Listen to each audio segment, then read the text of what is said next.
நீங்க இந்த அளவுக்கு ரெஸ்பான்ஸ் பண்ணுவீங்கன்னு நான் நினைச்சு கூட பார்க்கல.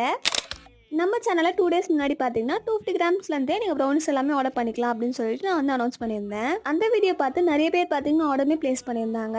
எல்லாராலையுமே பார்த்தீங்கன்னா 1/2 கேஜி 1 கேஜி எல்லாமே அஃபோர்ட் பண்ணி அந்த அளவுக்கு செலவு பண்ணி வாங்க முடியாது. அது மட்டும் இல்லாமல் சிலர் பார்த்தீங்கன்னா 2 to 3 மெம்பர்ஸ் தான் இருக்கும், எங்களுக்கு வந்து அவ்வளோ வேண்டாம் அப்படின்னு நினைப்பீங்க. நீங்கள் 2 to 3 மெம்பர்ஸாக சாப்பிட போகிறீங்க இல்லை 2 மெம்பர்ஸாக சாப்பிட போகிறீங்க அப்படின்றப்ப இந்த 250 கிராம்ஸே பார்த்தீங்கன்னா கன்வீனியண்ட்டாக இருக்கும். ரேட்மே வந்து அஃபோர்டபுளாக இருக்கும். நீங்கள் இப்போ தான் ஃபர்ஸ்ட் டைம் ட்ரை பண்ண போகிறீங்கன்னா கண்டிப்பாக பார்த்தீங்கன்னா இது ஒரு பெஸ்ட் ஆப்ஷன். இன்னைக்கு பார்த்தீங்கன்னா ஒரு customer 250 grams triple chocolate brownies தான் ஆர்டர் பண்ணியிருந்தாங்க. இந்த ட்ரிபிள் சாக்லேட் ப்ரௌனி நம்ம பேஜோட ரொம்ப பெஸ்ட் செல்லிங்னு சொல்லுவேன். எல்லாருமே பார்த்தீங்கன்னா கண்டிப்பாக ஃபர்ஸ்ட் ஆர்டர் பண்ணுறது ட்ரிபிள் சாக்லேட் ப்ரௌனிஸ் தான். என்னோட எல்லா ஆர்டர்ஸ்லுமே பார்த்தீங்கன்னா கண்டிப்பாக ஒரு ஆர்டராவது ட்ரிபிள் சாக்லேட் ப்ரௌனிஸாக இருக்கும். இந்த கஸ்டமர் நம்மக்கிட்ட திருப்பத்தூர்லேருந்து ஆர்டர் பிளேஸ் பண்ணியிருந்தாங்க. இவங்களுக்குமே சூப்பராக பேக் பண்ணி பேக் பண்ணியாச்சு. இன்னும் ஆர்டர் பிளேஸ் பண்ணணும்னா ஸ்க்ரீனில் தெரிய நம்பருக்கு வாட்ஸ்அப் பண்ணி உங்கள் ஆர்டர் பிளேஸ் பண்ணிக்கோங்க.